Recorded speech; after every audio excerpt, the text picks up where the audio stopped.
Airbnbs, VRBO, short-term rental, doesn't matter what you call it, these vacation properties are a hot button topic right now. And I have brought in one of the absolute local experts to go over all the top things you need to know if you're considering getting into this business.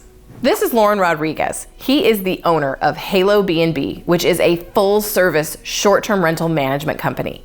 He and his team offer everything from setup, consultation, coaching, to full-time service management. He manages short-term rentals all over the state, including the Halo House, which was built by the designers of the House of Champagne. I've brought Lorne in today because I always want to be your resource for the best possible information, and he has some of the best information on short-term rentals, both in our area and around the country. He's going to help us answer the top 3 things that you need to know if you're considering getting in this business. And be sure to stick around at the end because he's definitely going to share a crazy story about his management experience. So I'm so glad that you're here because you are like the ninja of short-term rentals here. And I've learned so much from you. Airbnb, VRBO, like there's some pitfalls I think that people are running into now that it's like the thing to do. So marketing, I feel like, has to be one of the biggest things. What would you say in terms of like some of the top things people need to be doing when it comes to marketing? Absolutely. Marketing is one of the things that people need to think about first and foremost. And most of these platforms are going to be doing the heavy lifting anyway. There are like 45 different platforms out. You always think of like the top 2, but there's so many. Yeah, there's really 3 that you need to focus on, which is going to be Airbnb, VRBO, and Booking.com. Each one is going to have their own set of clientele that are attracted to those platforms. You want to be on all 3 of those platforms and making sure that your platforms are communicating properly with each other, as in your calendars are going to be synced properly so you can avoid double bookings. So you've talked about the sites to be on. What are the other elements of marketing that are really going to set people apart in what is kind of becoming a saturated market? I just want to set a disclaimer saying Gainesville is a weird kind of insulated market. So these are the things that have worked in my market. So you absolutely want to have amazing photos that not only demonstrate the space, but appeal to people who are like, I can't wait to go there and take pictures and show off to all my friends. So it's not traditional real estate photography, it's short-term rental photography. Interesting, yeah. And professionals, I would assume. The cell phone, do-it-yourself probably is not recommended. So I am someone who does use cell phone photos, but I know how to shoot photos. So if you know your settings, absolutely. If not, there are a ton of professionals around you who are probably very talented at shooting professional real estate photos or Airbnb photos.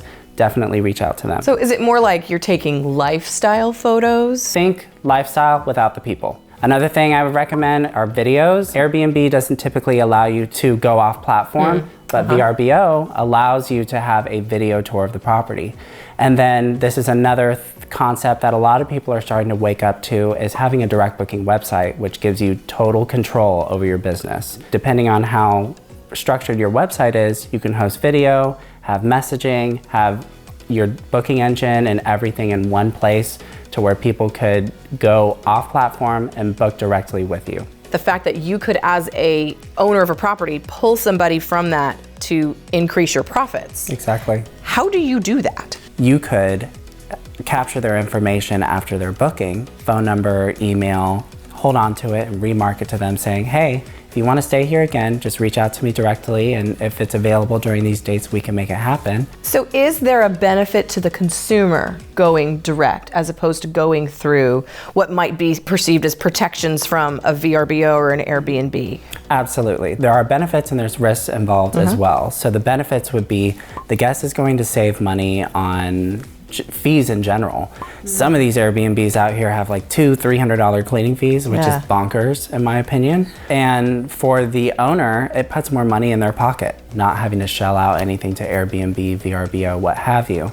The risks involved is that you don't have access to insurance programs like air cover or VRBO protection, stay protection, whatever they call it these days, which covers up to $1 million in property damage.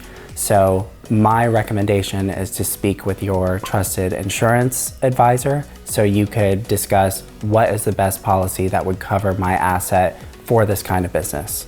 There's so much more to doing this successfully than just buying a property, going to IKEA, and putting it on a website. So can you kind of dive more into what does the operations of something like this look like? Because it used to work, I think, where you could just do ABC, but now everybody has one. So how do you combat that? That's a great question. And I want people to understand that you need to be intentional about how you're running this business, and it starts with operations. You know, a lot of the people who are going to fall out during the nuclear winter that's going to happen with these short-term rentals are treating it like, I'm just going to throw it up there and see what happens. That's not how you become successful in real estate. That's not how you become successful in anything in entrepreneurship. So a day-to-day for short-term rental, managing them, is making sure your calendars are synced properly, especially if you're syndicated on multiple platforms. There's a lot of things in regards to coordinating cleanings, understanding what your pricing is, understanding what the competition is doing. There's a multitude of things, but those are the three things that I'm doing on a daily basis. Already, as someone, I don't have short-term rentals, but it already sounds overwhelming. So how do you know whether to charge $500 or $200? What is your secret sauce for pricing? The first thing that you need to do is just really understand seasonality. Understanding seasonality is going to be imperative in how you're going to be running your short-term rental operation and pricing. Pricing is going to be paramount next to your turnover process. A lot of people think that I could charge $500 during a Gator game and I'm definitely going to get booked. Yes and no. It really depends on what your competition is doing, and you're not only competing with others. And how good the Gators are. And how good the Gators are, honestly. We make good money when the Gators win. When they don't win, we're still making money, not as much. Pricing is going to be similar to kind of how we price property for real estate, but not so much as having a dollar value for the property itself, but for amenities, services, and accommodations. So if you have a 3-2 right next to campus, that property is probably going to be able to command a higher ADR, or average daily rate, than a property that's a 3-2 in Northwest Gainesville that's maybe 15 minutes away from the university. You have to take a 20-minute Uber to get to the game or something. Exactly. And understanding the seasonal aspects, because prime time in our market for short term, Gator football season. Dead time, summer. A lot of people fell out during summertime. Everyone's getting that uptick right now. The barrier of entry is low for short term. It's very low during Gator football season, because you're gonna run this high of, I can make $300 a night during a Gator football game, but then when summertime happens around, you're going to be scraping on getting people to book your property, unless you are more intentional about your pricing and a little bit more creative about marketing your property as well. So for the person who's watching this who feels completely overwhelmed, there's been a huge influx in management companies. Can you kind of speak to that? Because I know that's what you do with Halo BNB. Absolutely. And to me, it's like, if you're going to invest in this property and maximize it, why not get an expert? But for somebody who's maybe resistant to that, what would you say? So for people who own the property currently, and maybe they're feeling the squeeze, or they're in hot water right now, the first thing that you need to understand is the projections that property could make. The main takeaway for people who are in this kind of situation, they need to kind of take tally of where their business is right now, assess it from a bird's eye view, and then pay attention to the inefficiencies that you might have. It could be managing the money. Maybe your calendars aren't synced properly. If you're having trouble with operations or making things run a little bit more smoothly, if you're finding that you need a vacation from your vacation rental, then that is when you talk to someone like Lindsey Johnson or me. Competent real estate agents will have a general understanding of short-term rental regulations and laws in that local market. When you have more questions about how the business should be ran efficiently, more smoothly, how to make it profitable, that's where you come to me. And that's where we can discuss and strategize, okay, this is where you're at, where do you want to be, this is how we're going to get there. So if people are intrigued by what you offer and your services, how can they reach you, and what can you help them with specifically? Well, you can reach out to me at halobnb.com. It lists all of our services. It has my contact information. If you are searching for full service management, we handle that. If you need help with setting up the Airbnb, we do that and then some. Maybe you're a DIYer or a do-it-yourselfer, so maybe you don't want to pay me to handle the property. It's totally fine. I can coach you, or I can consult with you, and we can discuss how to strategize to make your business more profitable.